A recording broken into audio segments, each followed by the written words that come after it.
With just 5 ingredients, prepare this delicious meal. In a pan, add olive oil and 500 grams of ground meat. Season with salt, garlic powder, and pepper. Once the meat is cooked, add basil pasta sauce and creamy cheese. Then mix well.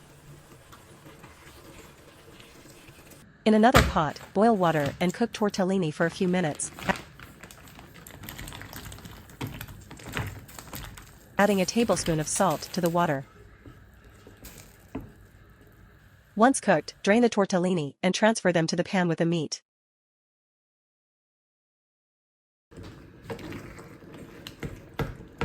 Sprinkle grated mozzarella on top and bake in the oven for 5 minutes at 150 degrees Celsius.